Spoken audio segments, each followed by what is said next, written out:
안녕하세요. 주식하는 석구입니다. 최근 LG 디스플레이 주가가 좋지 않은데요. 거의 26,000원에 근접했었던 주가가 오늘 22,700원까지 내려왔습니다. 조금 힘든 상황이지만 그래도 최대한 객관적으로 현재 상황을 보고 앞으로 대응을 해 나가야 될 것 같습니다. 그래서 오늘은 남아있는 이슈 중에서 악재가 될 수 있을 만한 것들을 살펴볼 예정입니다. 장기 투자를 하시는 분들은 이때를 기회로 삼아서 저가에 매수하시는 방법도 좋을 것 같고, 단타를 하시는 분들도 알아두시면 매매에 유용하게 사용하실 수 있을 것 같습니다. 가장 먼저 1월 26일에 있을 실적 발표입니다. 1월 26일에 4분기 실적 발표가 있을 예정인데요. 현재 예상으로는 매출 8조 초반대, 영업이익 6천억 초반대로 보고 있습니다. 그런데 실적 발표라는 것이 사실 주주 입장에서는 기대보다는 두려움이 더 큰 날이라고 생각합니다. 어닝 서프라이즈급이 나오지 않는 이상 주가에는 안 좋은 영향을 줄 만한 내용이 포함될 가능성이 더 높기 때문인데요. 우선 기대보다 낮은 실적이 나왔을 경우에는 주가에 상당히 안 좋은 영향을 줄 것입니다. 보통 기대보다 낮은 실적이 나올 경우에는 예상치 못했던 매출이나 이익에 구조적인 문제가 나온 것으로 분석하는 경우가 많습니다. 그래서 향후에도 이익이 실제 예상치보다 감소할 것이라고 보기 때문에 장기적으로도 부정적인 영향을 주는 것이죠. 그리고 예상치와 거의 유사한 실적이 나오는 경우에도 이번에는 그 정도로는 아마 시장에서 만족하지 못할 수도 있습니다. 왜냐하면 이번 실적 발표는 4분기 실적 발표이기도 하지만 작년 한 해를 마무리하는 실적 발표이기도 합니다. 그래서 3년 만에 연간 흑자로 돌아서는 해이기 때문에 주주 입장에서는 배당이나 자사주 매입 등의 주주 환원 정책이 포함되어 있기를 바라고 있는 상태입니다. 그런데 그냥 예상치에 부합하는 정도의 실적에 앞서 설명드린 다른 주주 환원 정책이 포함되지 않을 시에는 주가에 또 악영향을 줄 수 있을 것 같습니다. 실적이 뒷받침됐기 때문에 어느 정도 기대 심리가 있는 상황이기 때문입니다.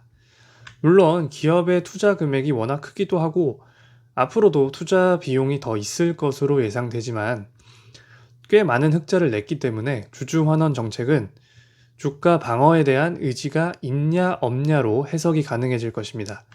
그래서 만약 주주 환원 정책이 없을 시에는 또다시 공매도의 타겟이 될 확률이 높아 보입니다. 정리해보면 어닝 서프라이즈급의 실적, 규모 있는 수준의 배당, 자사주 매입이 안 나올 시에는 지금 기대 수준이 워낙 높기 때문에 주가에 오히려 악영향을 줄 확률이 높아 보입니다. 실적 발표는 다음 주 수요일이기 때문에 이 시기를 다시 한번 주목해 볼 필요가 있을 것 같습니다. 다음 내용은 애플 XR 기기 관련 소식입니다. LG 디스플레이와 꾸준히 협력설이 나왔던 애플 XR 기기의 출시가 연기될 것으로 예상되고 있습니다. 아직 100% 확실히 협업을 한다고 볼 수는 없겠지만 애플의 협력사 중에서 XR 기기에 디스플레이를 납품을 할 만한 업체는 LG 디스플레이가 가장 유력해 보입니다.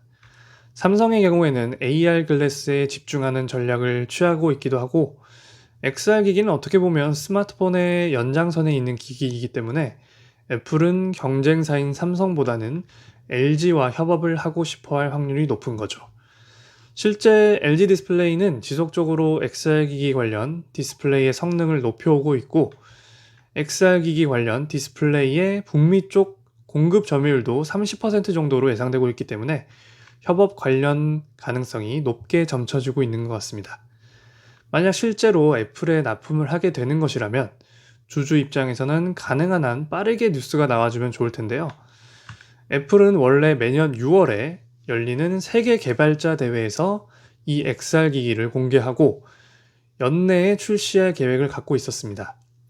하지만 개발 과정에서 고성능의 칩을 넣다 보니 발열 문제가 심했고 이를 해결하기에는 시간이 더 필요할 것으로 보입니다. 그래서 발표 자체도 올해 말로 미뤄지고 실제 제품 출시는 내년으로 넘어갈 가능성이 어느 정도 있는 것으로 보고 있습니다. 애플은 원래 시장에서 선도적으로 제품을 출시하기보다는 좀 늦더라도 완성도 있는 제품을 출시하는 편입니다. 애플의 생태계에 워낙 많은 사람들이 있기 때문에 조금 늦게 출시하는 것은 애플에게 크게 문제가 되지 않습니다. 애플의 제품을 사려고 대기하고 있는 사람들이 많기 때문이죠. 아무튼 실제 공급이 이루어진다면 공급 관련 뉴스 역시 뒤로 미뤄질 가능성이 더 높아진 것입니다. 어쨌거나 주가에 반전을 줄 만한 뉴스들이 필요한 시점인데 뒤로 미루어지는 것은 아쉬운 소식입니다. 마지막 소식은 대차장고 관련 소식입니다. 최근 3일간 대차장고가 500만 주 이상 증가했습니다. 14일 60만 주, 15일 350만 주, 18일에도 130만 주 정도 증가했는데요. 4,500만 주까지 감소했던 대차장고 주수는 다시 5천만 주대로 증가했습니다. 지난 영상에서 대차장고의 방향이 중요할 거라고 말씀을 드렸었는데 3일간 500만 주 증가는 상당히 많은 양이라고 볼 수 있습니다. 14일에서 18일의 공매도 매매 비중 역시 10%에서 15% 수준으로 공매도 매매 비중이 많이 올라가는 모습입니다. 아직 조금 더 지켜봐야 하겠지만 공매도가 다시 좀 높은 수준으로 들어오는 것이 아닌가 싶습니다. 시장 자체도 요즘 워낙 안 좋기도 하고 다시 공매도가 들어오기 좋은 시점인 것 같습니다. 미국의 국채 금리가 급등하고 있어서 금리 인상의 수준을 더 높일 것이라는 예상도 나오고 있고 앞으로 시장이 더 흔들릴 가능성이 충분히 있어 보입니다. 거기다 우리나라 증시의 경우에는 LG에너지솔루션의 상장도 있어서 여러모로 다른 종목들의 자금이 빠져나가는 영향까지도 있는 것으로 보입니다. 전체적으로 시장에 부정적인 뉴스들이 많은 상황이기 때문에 공매도 역시 증가하고 있는 모습을 보여주고 있습니다. 앞으로도 제가 말씀드렸던 내용들이 충분히 주가에 부정적 영향을 줄 수 있기 때문에 장기 투자하시는 분들은 지금까지도 그랬지만 주가가 눌릴 때마다 조금씩 물량을 추가하시는 전략으로 가시는 게 좋아 보입니다. 급등한다고 해서 따라 붙어서 매수를 하는 전략은 지금 좋아 보이지 않습니다. 저 역시 하락하는 기간 동안에는 물량을 좀 더 늘렸고요. 앞으로도 길게 보고 투자를 하시는 게 좋아 보입니다. 그래도 긍정적인 점은 최근의 하락 기간 동안 오히려 개인 투자자들의 매도가 이어졌고 외국인들은 매수세가 계속 이어지는 모습입니다.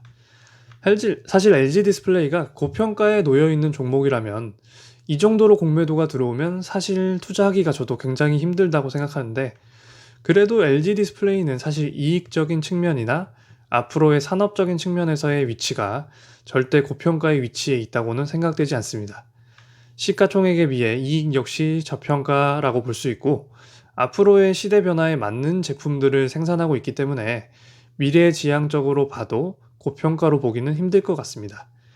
하지만 역시 공매도의 압박이 심하기 때문에 정말 장기적으로 투자를 하실 수 있는 분들은 눌릴 때마다 조금씩 물량을 추가해 주시면 좋을 것 같고 장기 투자가 어렵고 LG 디스플레이의 미래가 크게 좋다고 생각되지 않으신다면 투자를 하지 않거나 구간을 설정해 놓고 매도를 해서 이익을 내는 방향으로 하시면 될 것 같습니다. 저는 아직까지도 LG 디스플레이 기업에 대한 믿음을 가지고 있기 때문에 앞으로도 추가 매수에 나설 생각입니다. 최근 LG 디스플레이도 그렇고 다른 여러 종목들도 상황이 굉장히 안 좋은데 이럴 때일수록 마음을 잘 다잡으시고 꼭 성공 투자하셨으면 좋겠습니다. 오늘도 영상 시청해 주셔서 감사합니다.